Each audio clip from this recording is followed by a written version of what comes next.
It rocks the scientific community.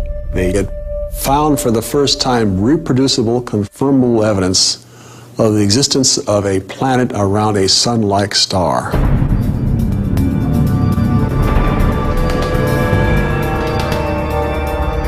Officially called 51 Pegasi b, the planet is nicknamed Bellerophon in honor of the Greek hero who tamed the winged horse Pegasus. It is a planet that breaks all the rules. Bellerophon roasts in the blazing starlight at temperatures of roughly 1800 degrees Fahrenheit.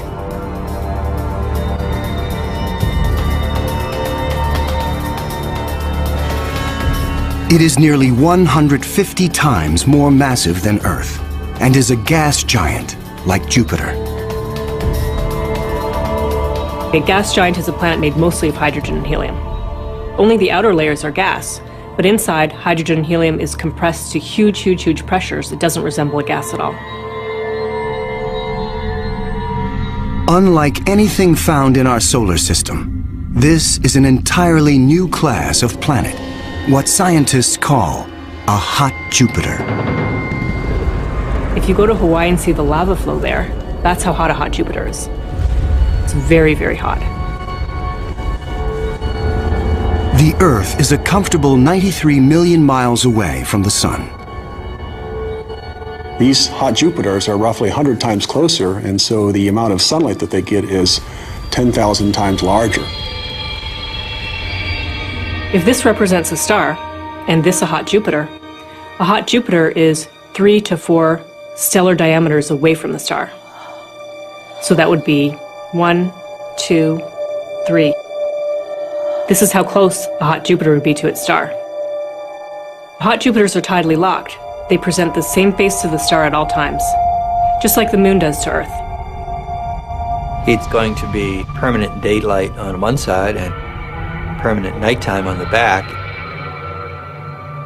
If I were stuck on a hot Jupiter, I'd want to be on the back side and hope that some of the heat from the front side facing the star would make its way around the back.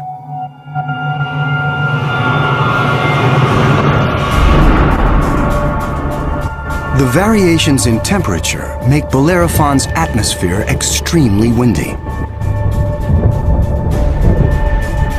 The wind howls at thousands of miles per hour, far beyond anything we could ever withstand. The heat blast guarantees water vapor cannot exist. But that doesn't mean there is no rain. It's far too hot for water liquid clouds to form here. But instead, these clouds would be made out of iron. Iron vapor can exist at temperatures much higher than water. And because of that, things could get a little messy.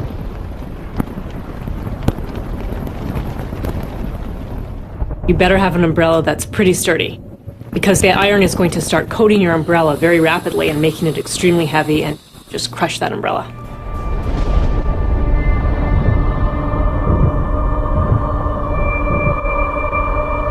The sky overhead is filled with dancing curtains of color.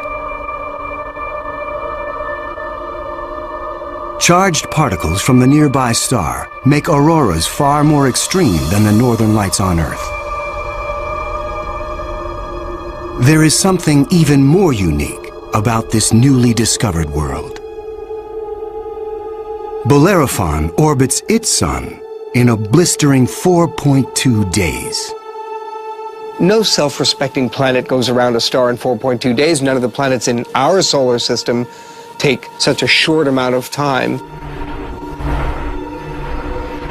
For scientists, the tiny orbit challenges long-held notions of how planets form. The fact that the planet was orbiting every 4 days was a total puzzle until one night in the middle of the night I woke up and said, well, this must be proof that planets migrate inwards. They don't stay put where they are. The key to the puzzle is found in how planets are made. Planets are a byproduct of star formation. When stars form, they have a disk of dust and debris around them, and out of that debris, planets form.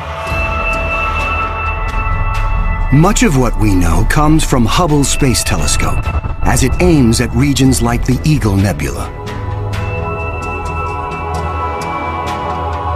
This interstellar cloud is studded with collapsing disks of dust and gas. A giant clump grows in the center of each disk.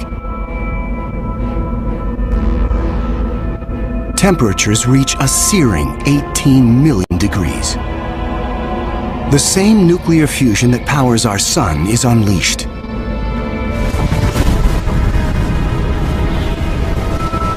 The star is born. Radiation from the star generates a stellar wind that sweeps away leftover dust and debris. Some of the dust survives and remains in orbit around the newborn star. Over millions of years, the dust sticks together, forming knots that grow into asteroids, and the asteroids grow into planets.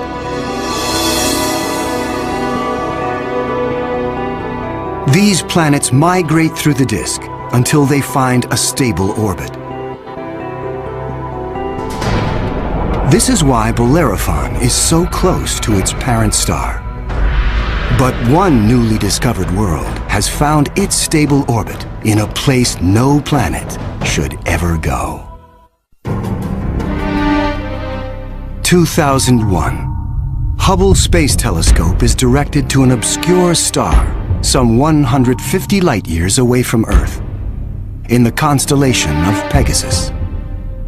This is the same region where Bellerophon was found 6 years earlier. Hubble is tracking another hot Jupiter, discovered by astronomer Jeff Marcy. But this one is different from Bellerophon. You've probably heard of the planet HD 209458b. It's a terrible name.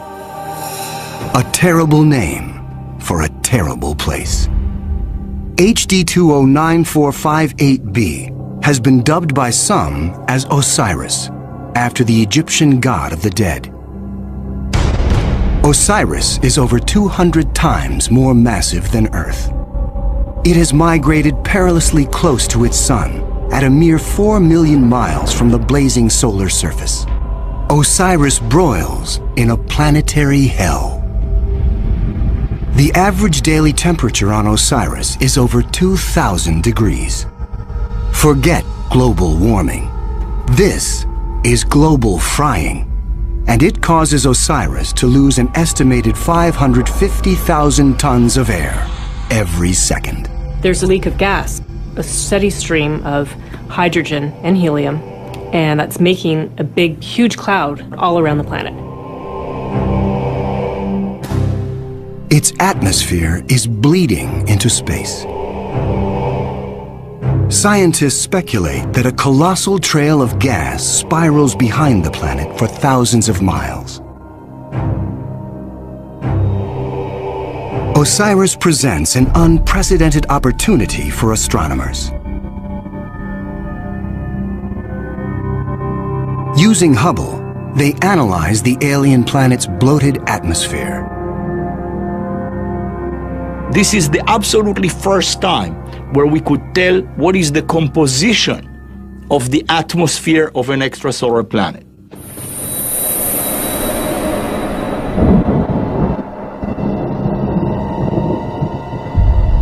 Surprisingly, Hubble detects many of the basic chemicals needed for life. Sodium, carbon, hydrogen, and oxygen. But Osiris is far too hot for life as we know it. There may be other forms of life, however, that thrive on higher temperatures. But there's no solid surface as we know it on a hot Jupiter. So this life would have to be just tiny little microbes floating around on aerosols. And on our own Earth, we have life that floats around in our atmosphere. But that life didn't start there. So life almost certainly would not exist on hot Jupiters. Astronomers have discovered many hot Jupiters since Bellerophon was found in 1995. But conditions on these worlds rule them out as places where the drama of life can unfold.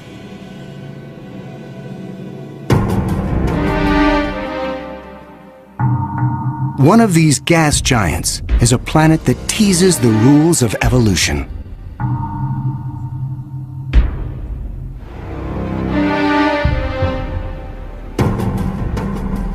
Astronomer Jeff Marcy discovers something shocking about a planet orbiting a star called 16 Cygnus b, located some 70 light-years away in the constellation of Cygnus, the Swan. The planet was clearly in an elongated orbit, bringing the planet close to and then far from the host star. And this, of course, defied our expectations based on our own solar system, where all of the planets go around our sun in nearly circular orbits like phonograph grooves in a record. Like a giant yo-yo in space, the gas giant swings back and forth across its solar system.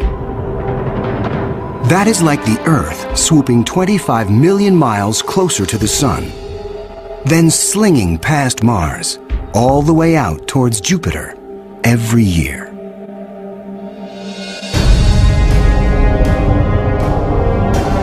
And like all of the gas giants in our solar system, this yo-yo planet might have an entourage of moons. Marcy speculates that one of these moons could be similar to Earth. And here's where the interesting story begins. Imagine a rocky moon with lakes, oceans, maybe streams and waterfalls on the surface. The moon orbiting its planet, the two of them orbiting the host star. Unlike the airless moon that circles the Earth, this moon is a world with extreme seasons.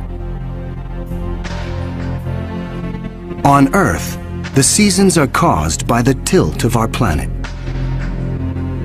Here, they are caused by the elongated orbit. These poor planets that are in these elongated elliptical orbits suffer terrible changes in their climate throughout a year. As they make their closest approach, the yo-yo planet and its moon are blowtorched by the star. Summer begins. The atmosphere on the Earth-like moon is savaged with raging storms. Category 5 hurricanes on Earth are tiny eddies compared to the monster vortexes that form here.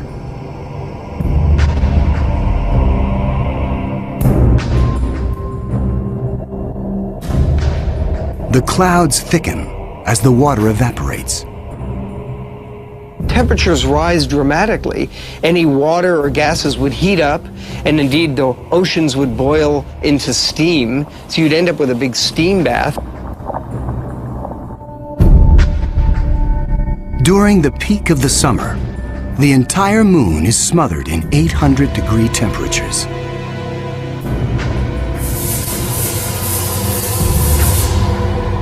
This is the closest approach to the star. During its 26-month orbit, the summer season is barely 2 months long.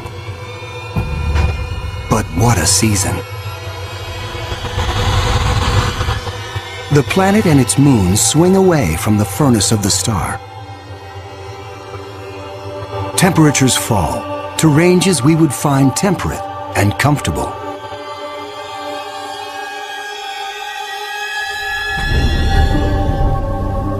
With the coming of fall, the rains return to the parched and roasted moon. Dry ocean basins are replenished, and the seas rise to form new shorelines. Tranquility prevails as the yo-yo planet and its moon slip into the deep freeze of winter. Now, over 200 million miles from the star, the daytime sky is dark. Temperatures hover around 260 degrees below. Winters are long, lasting 17 months. With the coming of spring, the sun looms large in the skies over this hapless moon as the ice cracks and melts violently. Huge icebergs calve into a stormy and fast-rising ocean.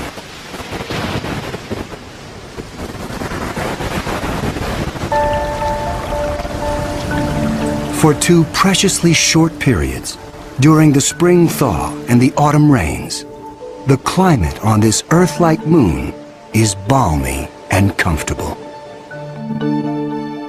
At a distance of 93 million miles from the star, roughly the same distance as Earth from the Sun, the elliptical orbit of this planet and its moon crosses an area around the star some scientists call the Goldilocks zone. The conditions here are just right for life.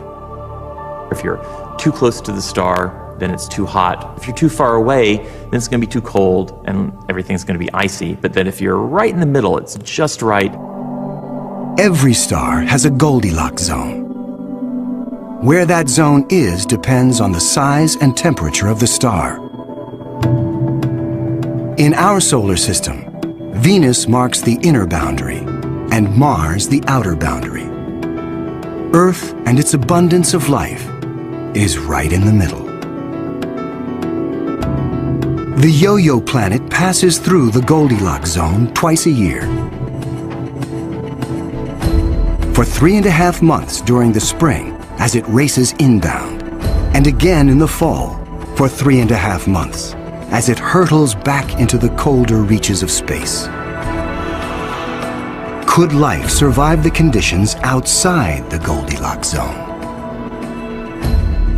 There could be life forms that are smart enough to hibernate, as do animals on the Earth during the winter season. If this sounds fantastic, I offer you the tidal zones on the Earth.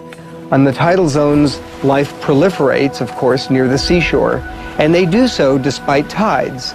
The water coming in, covering many of the life forms, the water going out at low tide, and yet those species survive perfectly well. The strange cycle of the Yo-Yo planet's orbit creates fleeting conditions suitable for life, but also for death. Some alien planets are even more bizarre. Imagine a world that has no star to orbit. Scientists speculate that our galaxy is teeming with rogue planets, adrift in the murky lanes of interstellar space. These are orphaned worlds, planets that are booted from their solar systems by the chaos of planetary migration. Astronomers call such worlds planemos. Planemos are planets without a star. They're just drifting through the galaxy indefinitely. What massive force would it take to kick a planet out of the solar system? When a young star forms with a contingent of planets around it, many of those planets gravitationally interact with each other. They yank on each other, slingshot each other, so that one of them is ejected from the planetary system, voted off the island, if you will.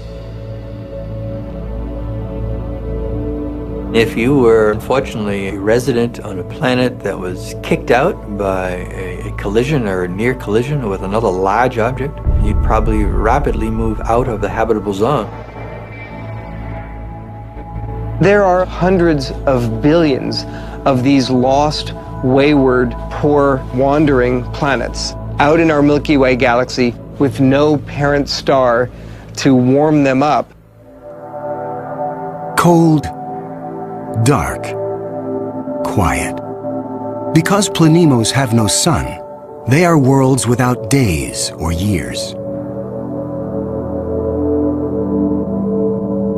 They keep vigil through an eternal night. Planemos are solitary wanderers, sentinels of the galaxy. Just because it's out there drifting in space doesn't mean a planemo is dead. If the planemo is a rocky world, it could well have life on it. A small rocky planemo without an atmosphere will slumber in extreme cold. Far colder than the coldest winter day on our own South Pole. But a planemo large enough to retain an atmosphere traps the heat generated when the planet was first formed. It is the ultimate greenhouse effect.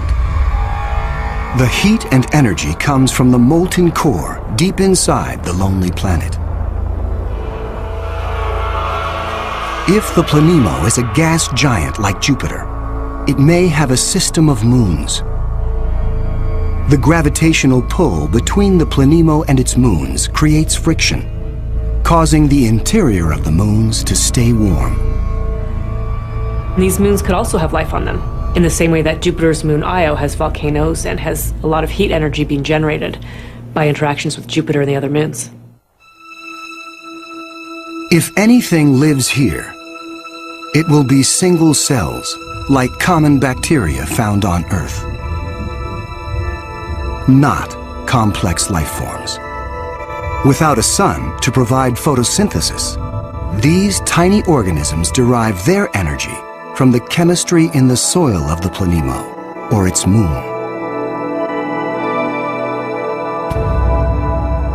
On Earth, there are similar conditions.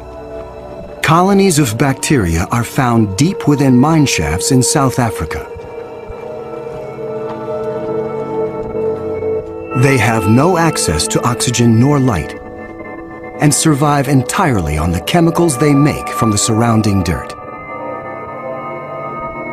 Their metabolisms are extremely slow, and they reproduce only once every 1,000 years. If life dwells on a sunless planemo, it could be organisms like them, marooned when their planet was young. While planemos slumber undisturbed, there are worse places to be in the universe. Like in the company of this lethal pulsar, some 980 light years from Earth, in the constellation of Virgo. From afar, a pulsar looks like a blinking light, but up close, pulsars machine gun their surroundings with deadly radiation. They are no place for planets. Yet something interferes with the precision of this pulsar. One explanation is that the anomaly is caused by a planet. But many astronomers are skeptical that planets orbiting a pulsar can exist. The reason that's a problem is because pulsars are formed in these incredible explosions. When a red giant star explodes, a titanic fireball known as a supernova unleashes as much energy in 1 minute as our sun generates in its lifetime. When a star goes supernova, the shockwave is so immense it's hard to imagine any planet surviving that. When the cosmic dust clears, all that remains is the crushed core of the red giant, pulsing in the heart of an expanding debris field.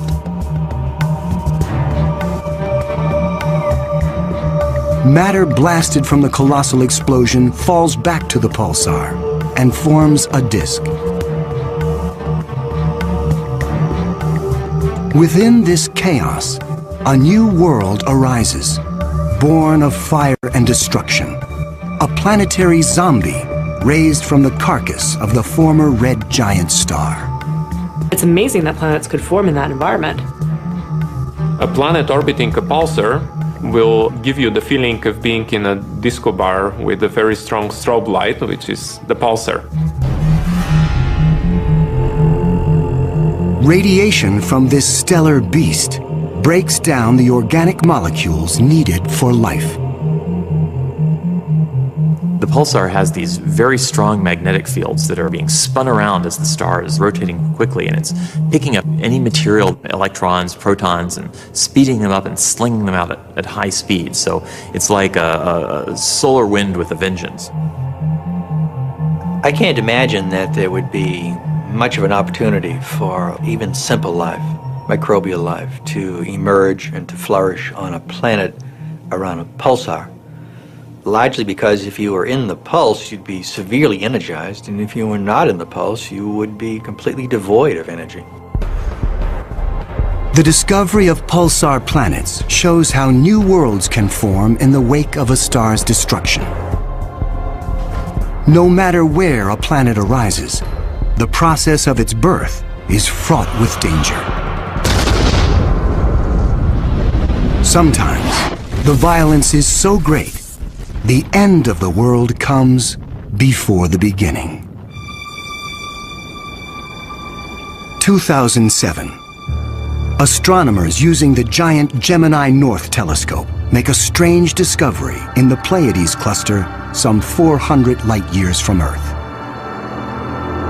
A star known only by its catalog number, HD 23514, is surrounded by a giant donut-shaped cloud of dust and gas. The star in the middle of the donut shape is about 100 million years old. A cosmic toddler in astronomical terms. Our sun is 45 times older. The conditions are perfect for planets to form. But spectral analysis finds something strange. The dust is utterly pulverized. Typically, a newborn star is surrounded by fledgling planets. Planets form around the young star in a protoplanetary disk of gas and dust. And then these planets go on their merry way orbiting the star, not realizing that they're in an orbit that's too close to another planet. Millions of years ago, two primordial planets orbiting HD 23514 are spinning toward doom. As the two worlds close in, tidal forces torque each planet from spheres to egg shapes.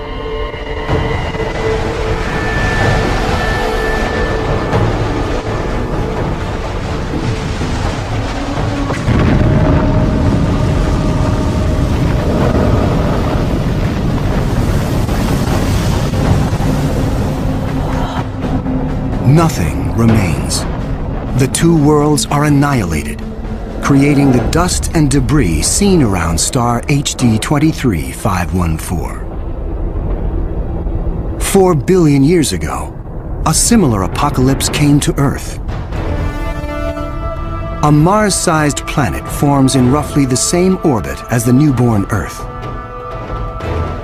Like the planets at HD 23514, Earth and this Mars-sized body are barreling toward each other. If you happen to be unlucky enough to be standing on a growing planet when it was in the process of still becoming the Earth, you might wake up one morning and notice that the sky was getting darker and darker as a Mars-sized body was coming at you within a period of less than an hour.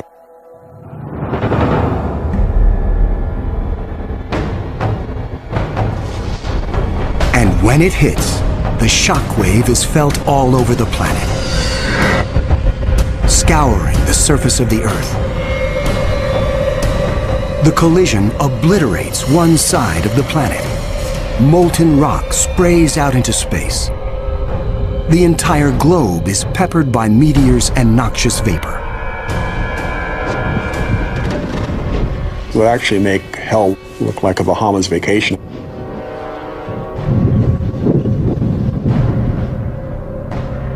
The debris field from the collision coalesces and forms our moon. It is a new beginning for our planet. Collisions are part of the birth process for planetary systems. Building up a terrestrial planet is probably all about colliding pieces of rock together. And all across the galaxy, colliding pieces of rock are forming terrestrial worlds that defy the imagination.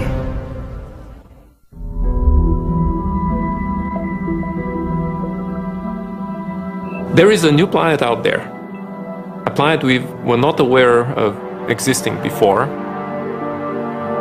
It is not just one planet. It is a new type of planet. Earth on steroids. I like to call them super Earths. They're just like the Earth, except bigger, up to about 10 times the mass of the Earth. One family that the super Earths resemble just like our own Earth, continents, oceans. Some of them may be very dry, like Mars. And then another family that we call water worlds or ocean planets that are completely covered with water. Welcome to Gliese 581c.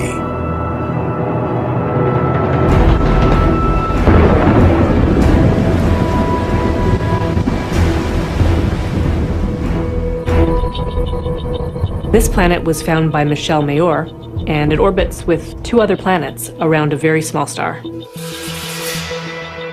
It's only 20 light-years away in the constellation of Libra and is one of the smallest terrestrial planets found beyond our solar system. That doesn't mean Gliese 581c is small. It's still a super-Earth with 5 times the mass of our home planet. But it's the possibility of liquid water that excites scientists. An ocean planet feels like being in the middle of the Pacific Ocean, with no land in sight, just water, puffy white clouds and blue sky above you. The winds on the ocean world are going to be similar to that of the Earth, so it will be a very good place to sail. The weather's absolutely perfect. Every day you get a clear blue sky and the sun just stays in the same place. Now how's that for weather prediction? No land anywhere. Even miles beneath the surface. This water layer would extend very far down, at least a quarter of the way down in the planet. But as we dive deeper into the sea, the pressure builds. At 35,000 feet below the surface, we pass the point where the deepest oceans on Earth bottom out. We pass the 100,000-foot mark.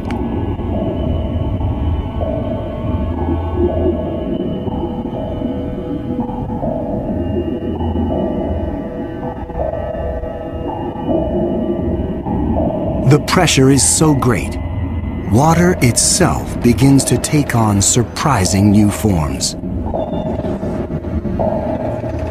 At a depth of 10 times the greatest ocean depth on Earth, we reach the bottom. When you have a large amount of water, then at the bottom of an ocean, you will form very high pressure in excess of 1 million atmospheres. And that pressure will compress the liquid water, that is the ocean, into a state which we call ice 7.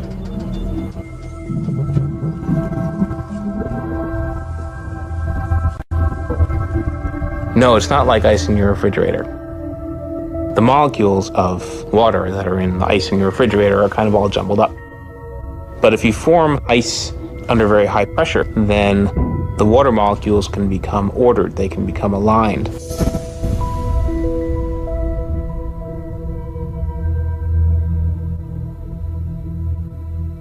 I can show you a crystal that is a very good analog to ice 7. This is halite, also known commonly as rock salt. Ice 7 may exist within our own solar system. Europa, a moon of Jupiter, could possibly have a mantle of liquid water surrounded by a thick, icy crust. The pressure from the crust is so great that Ice 7 might exist deep within these uncharted seas. If we scale up and thaw out Europa, it could be a water world similar to Gliese 581c. One could imagine that life could emerge on a water world. After all, water is essential to life on Earth. Everywhere on Earth where there is water, there is life. You cannot find a sterile drop of water on Earth unless you put it in the microwave yourself. On this water world, there could be bacteria or any kind of life in the ocean itself. But not all of the super-Earths are water worlds teeming with life. When we talk about super-Earths, we talked about two major families of mostly rocky with some water and mostly water with an endless ocean. But one has to add to those a third family of probably very rare super-Earths and Earth-like planets, which are called carbon planets. A carbon planet is unlike anything we've ever seen anywhere. A place with an alien chemistry, but loaded with very earthly treasures. Throughout our galaxy, there are planets barren and poor and inhospitable. But science is on the trail of a new type of planet, an entire world of treasure. In our own solar system, in our sun and in all the stars nearby, there's always more oxygen than carbon. But if we think of a place in the universe where there's more carbon than oxygen, then planet formation is very different. Spectral analysis shows carbon to be far more plentiful, 26,000 light-years away near the center of our galaxy. Planets that form here may contain a rich abundance of carbon. The morning sky on a carbon world would be anything but crystal clear and blue. I'm picturing a yellow haze with black clouds of soot. And as you descended farther down in the atmosphere, I could imagine lakes that were made out of compounds like methane or gasoline. I'm picturing these bubbling, foul-smelling pits of black ooze, like an oil well. With little or no water in the atmosphere, the air is made of carbon compounds.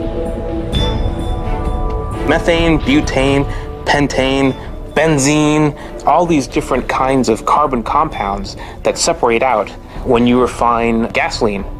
One day it might be raining benzene. The next day it might be raining butane. Alien as carbon planets might seem, the air quality could be familiar to some. The air in a very benzene-rich planet will resemble that of LA. A lot of smog particles that unfortunately we are quite used to from the exhaust of cars. Despite the pollution, carbon planets could come with a sparkling upside. You might see diamond because the planet may have substantial quantities of pure carbon that it's formed out of. And pure carbon, when you compress it, tends to form into diamond. The secrets of exotic planets like these are waiting to be discovered all across the galaxy. But astronomers won't be satisfied until they find the Holy Grail. A planet like our own, one that sustains life, the next Earth. People always ask me, do I think we're going to find another planet like Earth? And I answer, absolutely. Every star probably has planets roughly the same size as our Earth. We think that essentially every star has several Earth mass or super Earth mass planets. So if you have, say, 200 billion... We're looking for people to share their abduction story, insight on possible theories. The Malaysian flight 370, it's been over a month and a half now. It's still missing. Not a trace, no sign of Malaysian airline. What's going on? Let's go to area code 562. Welcome to Third Phase. Tell us your name and where you're calling from. Hey, I'm Mike Pollock. I invited you on the show, Mike, because I wanted to ask you about your experience in aviation and you were telling me a theory why it would be impossible in this day and age with the technology and the information we know why the Malaysian 370 flight is still missing right now. Is it possible that technology can't track this? What's going on, Mike? Well, yeah, it is very peculiar because with the technology that we have in the aviation industry now, I was in aerospace in the aviation world for 45 years, recently retired. And I worked commercial a lot of those years, commercial jetliners. And I had started with Douglas in '65, so you could kind of say I grew up with the new commercial aviation as we manufacture it now. And the aircraft today are so technically advanced. For instance, the transponder that they're discussing that should have been on the whole time, right after the pilot said good night, and gave the sign off with the aircraft number, that transponder went dead. The only way that transponder can go off is if somebody turns it off. The transponder cannot just turn itself off.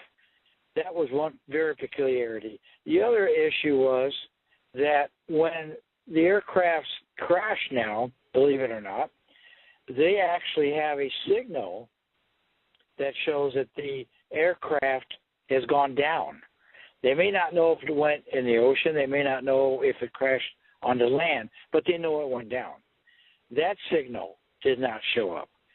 And then they have the issue of the black box that was, gives a signal when an airplane goes down, a pinging signal for 30 days. That was in the press a lot regarding that 30-day battery, which is about right. Sometimes it can go longer, not very much longer, maybe 2, 3, 4, 5 days more. And the pinging was located with enough accuracy to where they actually said, okay, here's where the plane went down. With all of those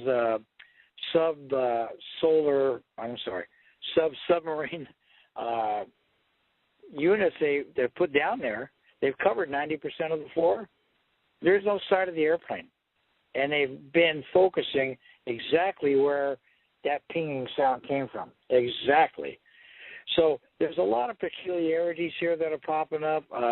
They show that the pilot used a cell phone right after the transponder went out.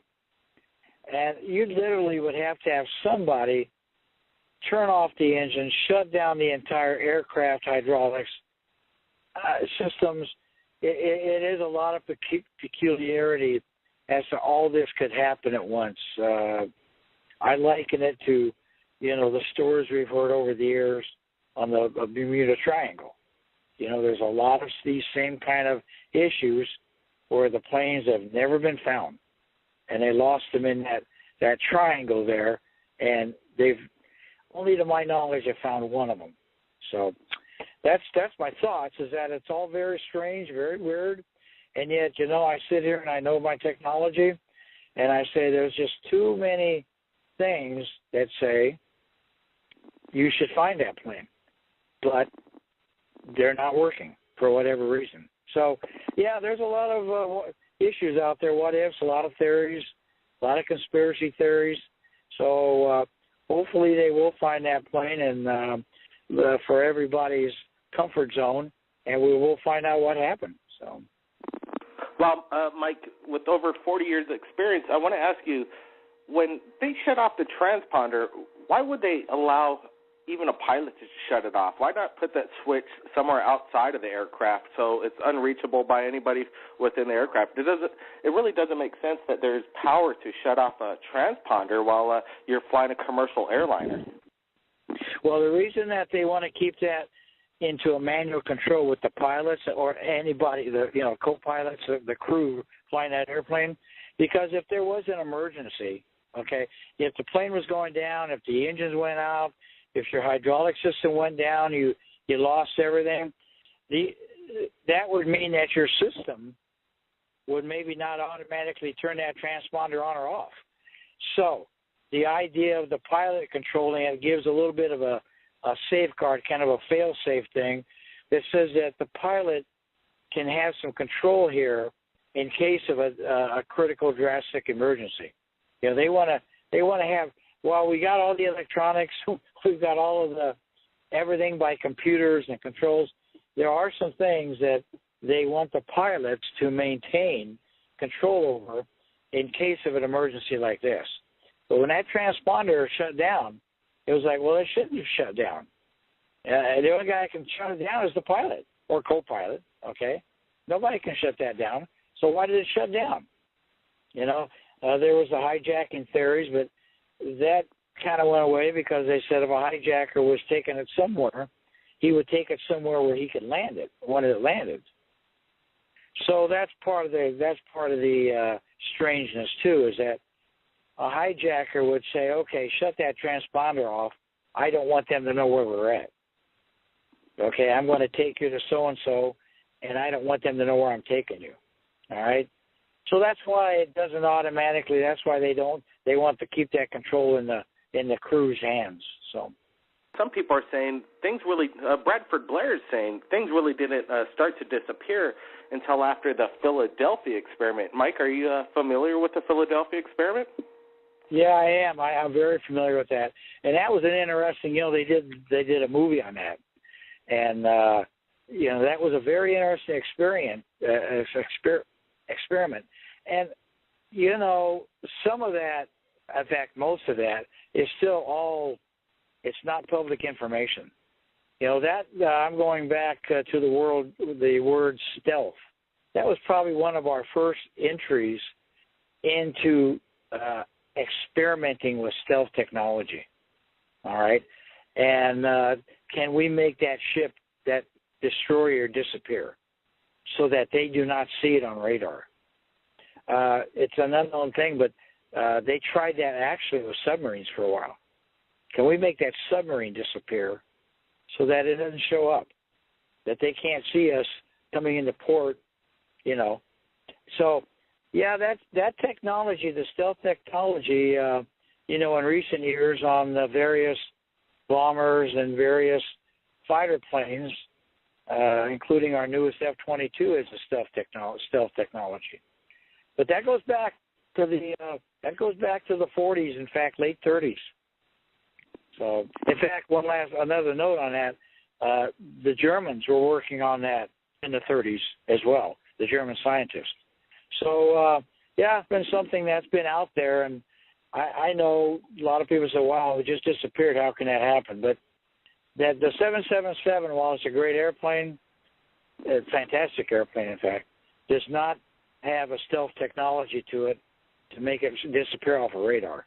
So, well, right here in the flash chat, Mike, even Skylar Anitizo was saying that, and I recall this as well in the news, that there was some kind of UFO spotted somewhere at the same time the flight disappeared. Not necessarily saying UFOs from another planet, but UFOs in general. It was stated in the media. Did you hear anything about that? Also, everybody stand by. We're going to get into callers. I just want to get Mike's opinion on this.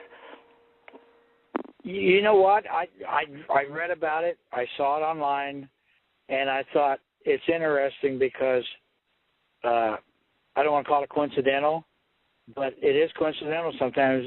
When these things happen, there are additional UFO sightings, you know. And so, you know, you have to say to yourself, well, maybe there is something to it, you know. I'll be honest with you, I am not a UFO follower, okay? Although I have some of my retired engineer friends that are, you know. So it's an interesting concept, but it is interesting that it's coincidental that at the same time this happened, UFOs were spotted. Some of those in those areas in the Indian Ocean area. So I don't know what more to comment or say about that one. Well, Mike, I really appreciate you joining us right here at Third Phase of Moon. Even Inside Edition did a special on the missing flight, and they mentioned Third Phase in regards to theories that people have shared with us right here at Third Phase and their opinions of what happened to the missing flight. And there's right here somebody's saying, Kevin Baird is saying that there was actually a UFO a mile in size that was spotted in the area. Now, that doesn't sound like one of ours, but Mike, I appreciate your insight. I know you've worked in aerospace for over 40 years. Is there anything that you could share with us? I know you have a top secret clearance. Is there anything that you could share publicly that maybe nobody's ever heard of before in regards to, maybe DARPA? DARPA's out there. We did a special on DARPA, these conceptual aeroplane designs, and they're conceptual. I really think they exist now. Do they exist? Are they flying these things as of now and not really letting us know about them? Well, you know what? The only thing I could say about that is that, there are developmental, experimental programs going on out there that are under a veil of, confidentiality and secrecy that can't be talked about. And I think when the time is right, they'll come out and discuss some of this. But right now, it isn't something that I could get into, okay? Appreciate it. Probably isn't anybody who's acting in that field of engineering could probably get into and talk about, really discuss it, But there are developmental programs in those areas that are going on. Hey, Mike, appreciate you joining us right here at Third Phase Moon with your special insight on aviation. Stand by, Mike.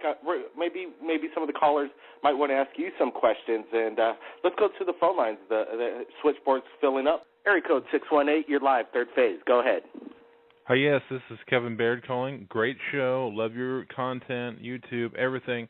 I wanted to share with you that back in the day when I was in the military, I was working with an organization to where we were working with like remote viewing and also like remote viewing soldiers, where it's like soldiers on the battlefield kind of thing.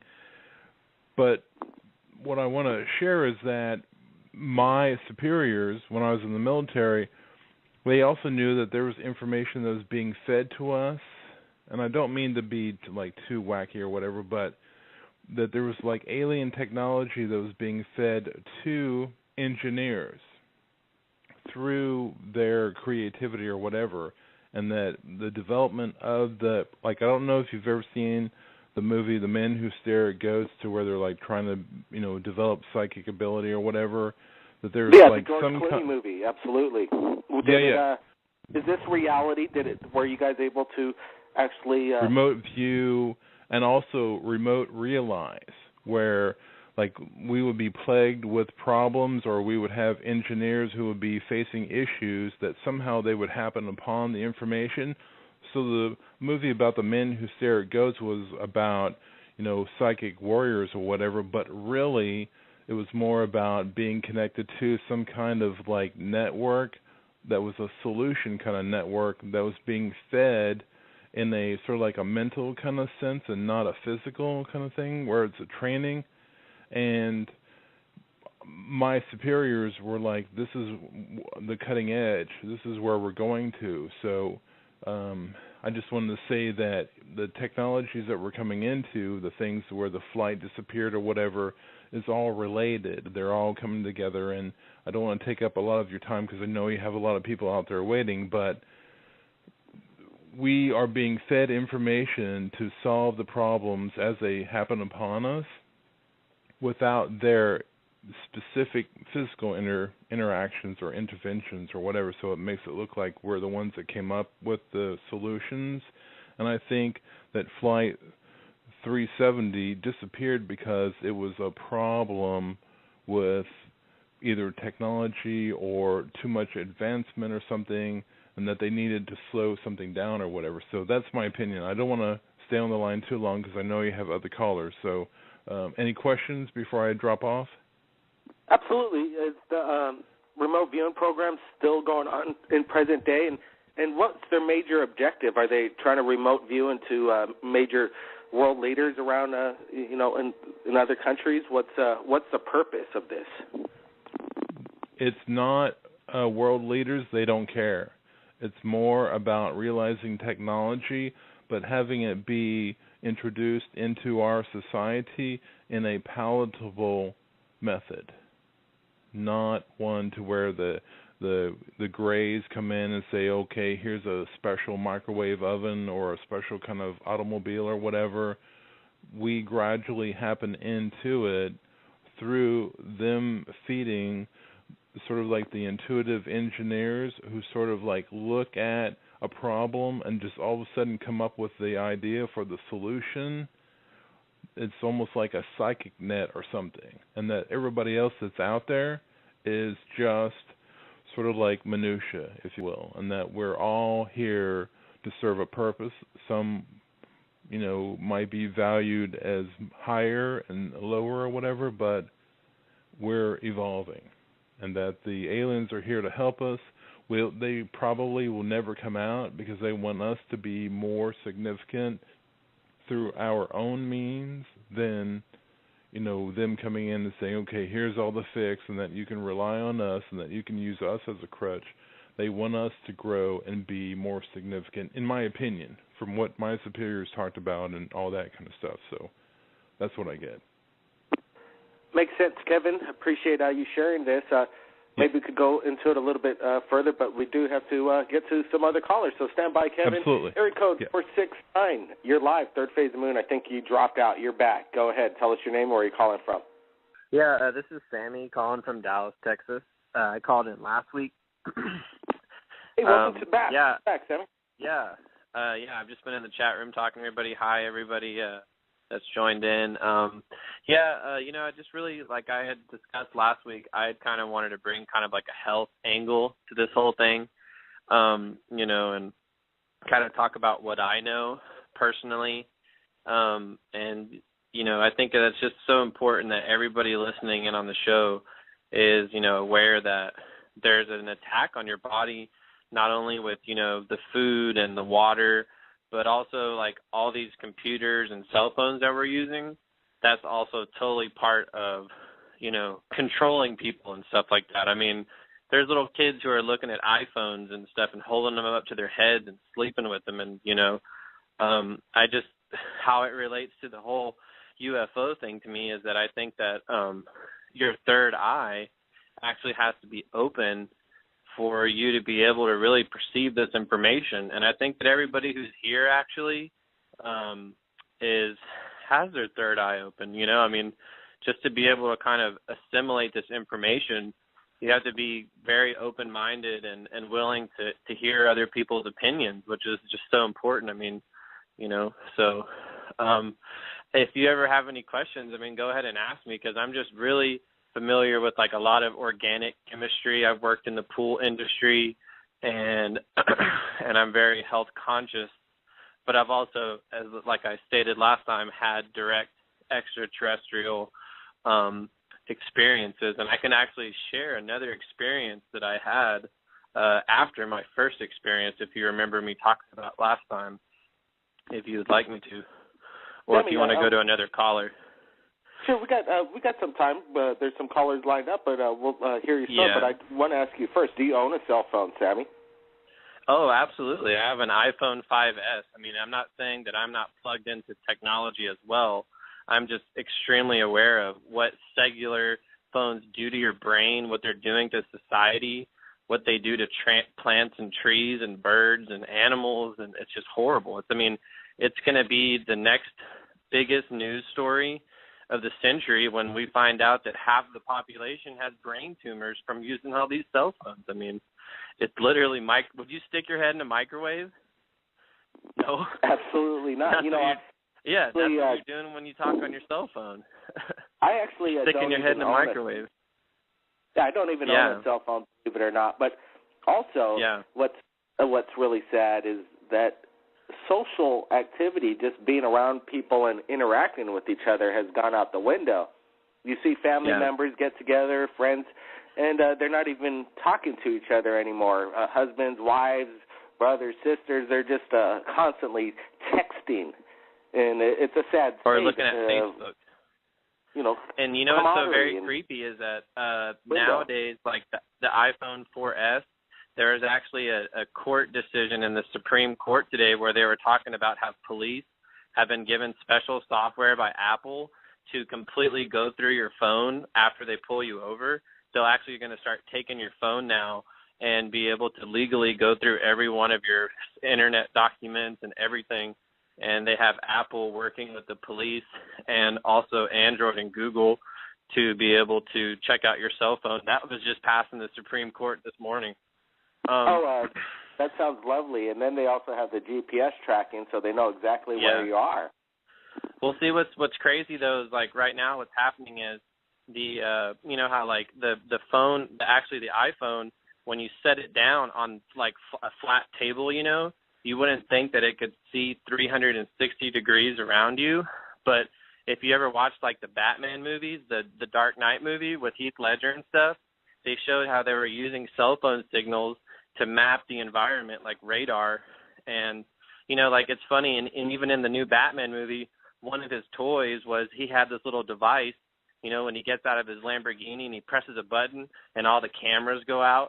So they kind of showed in that movie the technology that the elites or the ruling class, like the billionaires, have technology that can just shut off all the electronics in a 45-foot radius around them, so paparazzi can't take pictures of them, or, you know, people pull stuff off their cell phones. But, I mean, just really what I was trying to get to was now they have 4G internet on your phone, which is about 3 megabytes down and 1 megabyte upload.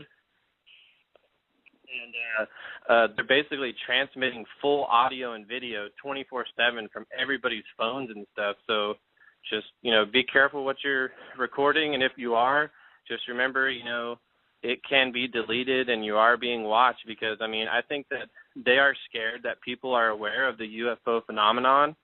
And, you know, it definitely has the ability to bring down the current power structure, because we'll be looking at free energy, you know, stuff that's just ridiculous technology. And I think that I've met people who are very into Tesla and Tesla technology, and, you know, that's what some of these UFOs could be. They could be Nazi Hanabu 1s and Hanabu 2 Tesla upgraded, you know, futuristic Tesla stuff. So I'm always going to keep an open mind. I really appreciate you taking my call, Blake, and I'll be listening. All right, Sammy. Hey, no problem. What I found interesting on The Dark Knight was that's when Morgan Freeman told Batman that he's going to work for him just this once, because Batman wanted to go after the bad guy and hook up into the system and look at everybody's information. And Morgan Freeman didn't want to have anything to do with that technology. It was just a little too much and overbearing, and a little bit too much of a power as one individual or a corporation could have. And it gets kind of scary when the Supreme Court's going along with this kind of stuff. I think we have Elizabeth, she captures all kinds of orbs and flying saucers and capturing it on video. What's going on, Elizabeth, in your part of the area in the country? Anything new going on? Sure. Did you get the picture I just sent you with the little creature in the front of the candle? Let's take a look. Okay, we're live. We're going to go over our emails. I just see an email. I'm not going to say her last name. Let's take a look at it. Please don't. Okay, hey. I don't know what this is, but I've had a lot of people blow it up, and I know it looks like, I don't know what it looks like. So what we're looking at is this orb that the previous caller was calling in, but it's very bright. And then near the bottom, is this what we're looking at? Some kind of, it's like a creature. It looks like, some kind of cryptoid. It has green eyes, green pellish eyes. I'd almost call it like almost a golem of some sort. I don't know what it is. It looks like a hybrid gray. I've had people blow it up, like turn it white and change the colors of it. There's other things around the sides of it, too, like other creatures. Well, what was the circumstance? Did you just take this picture? I had a candle going outside, and I could watch. All of a sudden, the candle started changing really weird colors, and, I'm outside taking pictures of, what's outside, and I just started clicking away, and I just came across the picture last night because I dropped my camera and I broke my camera. And so I was going through the pictures, and I'm like, what the heck is that little thing? And it's a little thing, and he looks like he has his hands out towards me, doesn't it? It's definitely strange. May I share it with the chat room right now? Sure. Live? Sure. And then we'll share it on Third Phase, and we'll take a look at this little clip. And I mean, blow it you up. know, I don't fake pictures. I don't do anything. You know that, Blake. I don't even know how. Absolutely. Keep up the good work, Elizabeth. I think I just shared it. Keep it up, and keep safe over there, because that looks whatever it is. It seems very close. And it was very close. I don't know if I've ever been abducted or not. I've been seeing them since I've been a child, so I keep salt at my door, and I keep my door shut, and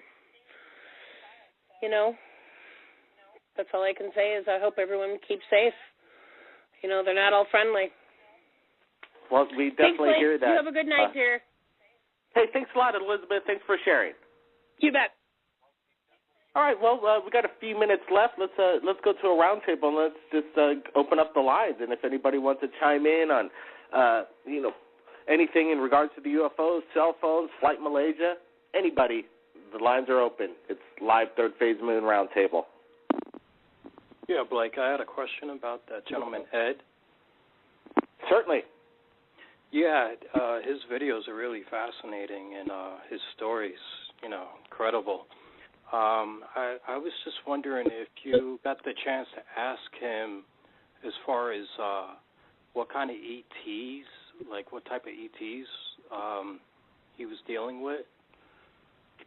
Well, he says that he was taken on board and he was escorted by a person he calls Voss, and we're trying to get character of him, and there's this one famous video that Ed just shared, and it was like the biggest thing on Third Phase Moon and the internet. Every news in regards to UFOs just picked up on the story because there's an incredible video of the flying saucer behind the trees, and then when you zoom in on it, you see some kind of what appears to be kind of a spindly alien walking within the ship, and what Ed was saying is that's Voss, and we're trying to get Ed to come back. He's when we get him on the show, he really doesn't take it like how I would. If I were in his shoes, I would explain it detail by detail. But this guy, it's been happening for years, and he kind of takes it nonchalantly. And we're trying to pin him. Give me that information, Ed. He's kind of vague with the details. He certainly is, but it doesn't seem like he's doing it purposely. I'm just trying to get my finger on it. What's the deal, Ed? He's a family man. Could be after such a long period of time of dealing with it. I guess maybe it is, not such a big deal to him. But the fact that he's able to take these pictures and videos pretty much like no one else has, as far as abductees or contactees. I mean, usually the ETs prevent people from getting real good quality pictures or video. And he's got amazing stuff. Yeah, and I don't think we even touched the tip of the iceberg of what he's shared with us. It sounds like he has a lot more in his archives. Is that being talked or something? I want to know if he ever talked with him. The problem is what he tells us is that the equipment keeps getting technologies outdating it. He has his super VHSs, he has a Super 8s and mini DVs, and going through that archive, I could imagine it's quite difficult to bring that back. You just don't want to send. I wouldn't send it just to anybody on the internet and say, here, transfer this video, something, and make sure you get it back to me sitting on that kind of stuff. So. This is true. I would really stick with him because, this could be real groundbreaking as far as disclosure. If his videos keep getting better and better, you guys could be the ones to really, break it wide open. Oh, yeah, we're looking at it as we blow it up. We're looking at these videos, and we don't see any manipulation of any sort. And we're totally convinced that whatever he's filming is actually something in front of that camera, and it could be a massive hoax that he's pulling on. But people are saying if this is a hoax, then he should be working for Industrial Light and Magic and working for J.J. Abrams right now doing the new Star Wars movie. Yeah, if it's a hoax, it's a big one, and it's being done for a reason. But then when we talk to him, he does seem genuine. We're offering him that we're trying to get VHSs, and so we could transfer this. And that's the trick. I told you about Dr. Jonathan Reed. Dr. Jonathan Reed, absolutely. We just spoke with Ben Hansen. He was on the Sci-Fi Channel, Fact or Faked, and Ben Hansen spoke with Dr. Jonathan Reed, and I thought he gave him quite a little bit of hard time by the end of it. But he claims that Jonathan Reed was making this thing up at the end of the interview. What's your thoughts on Jonathan Reed? When I saw his videos and his evidence, I thought it was fascinating. Yeah, I believe for people who are looking for evidence, I think if you look at the evidence that Dr. Jonathan Reed has, I mean, that's been out there for a while, but, every time that he's tried to put it out, he had been mocked before on some other show that he tried to bring his information out. And if you look at the alien that he did, he showed on the videos that he does have on YouTube, if you look at it, one of the main factors of that is like any kind of living being or living animal, when you videotape it, if you look at the eyes of it, it has a reflection back to it, and then that's how you know this thing is real. Now, if the evidence is there, I mean, I believe Jonathan Reed. But what the thing about him is not wanting to come out anymore is because of the fact that, or talk about it, and like he likes to go down to Mexico. The other guy down there that always brings out some good information on UFOs for many years is that he's Jaime Maussan. Tired. I'm sorry? I think you're speaking of Jaime Maussan? Yes. Yeah, Jaime. Now, I mean, he took his information down there, and I mean, they made some videos and stuff about it. Like, it's almost kind of hard to believe, like, with the artifact, he does have that bracelet that he puts on, but, I mean, how can we say it is not? I mean, he put it on before, and that type of technology we've never come across, and so, in my eyes, is like, I believe Dr. Jonathan Reed. I mean, the stuff that he's come out with, the video, the recordings that he had, the interaction with the alien, I mean, that, to me, with the alien, like I said, with the eyes, where you can see the reflection back when, just like at nighttime when you see an animal where it has a reflection back from the pupils, that's how you know that this thing is real. And to be mocked like that all the time, and I think that's a problem with this guy. I think, what's the name, Ed, with the stuff that he's coming out now that you were talking about, with his UFOs videos that he had. Those are actually very compelling as well. I mean, I look at that stuff, and that's the one I kind of put on your YouTube. It's like, if you look at where it's turning, if you look at the door, I mean, it looks like the inside of the ship, and that's some pretty amazing video that he does have. Well, absolutely. You, like I said, we look at it close. You can see the chambers from within, and if it's a 3D model, then again, it's state of the art. When I look, I could even the state of the art movies right now. You look at them, you could still see the CGI within the video. You don't see it here, and like I said, I think whatever he's filming, he's actually there. I'm going to invite a person who's just joined us here. They're going by the name of Live on Third Page. Welcome to the show. Anything you want to add in on some of Ed's footage or Jonathan Reed's videos? I'm more fascinated with Ed's videos because we have direct contact with Ed. Unfortunately, we've been trying to get in touch with Mr. Jonathan Reed, and if anybody out there has any connections, we'd like to have him on the show and have him share his story, and if he has any more evidence. Live, are you there? I guess Live is kicking back, eating some potato chips. So that's pretty good thing. Hopefully he has some guacamole with it.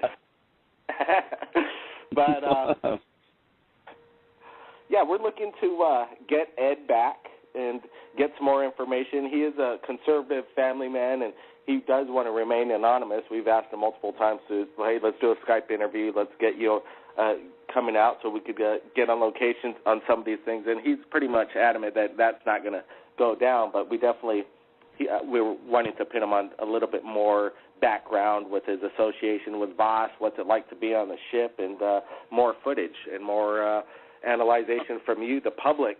But I also wanted to bring up the Truth Seeker. I wish he, number one, joined us tonight because I wanted to go over video that it's not a video, it's actually a photograph from Curiosity Mars. And it's a 1 billion pixel. We're going to share the link on Third Phase when we show this photo that we're looking at right now below to let everybody know this is an actual NASA photo. But one thing I like about the Truth Seeker, number one, is like this is a major panoramic vision, and it's a major file. So meticulously he looks over this, and he finds this, what appears to be an alien with a ray gun. We enhanced it. We did our own thing to enhance and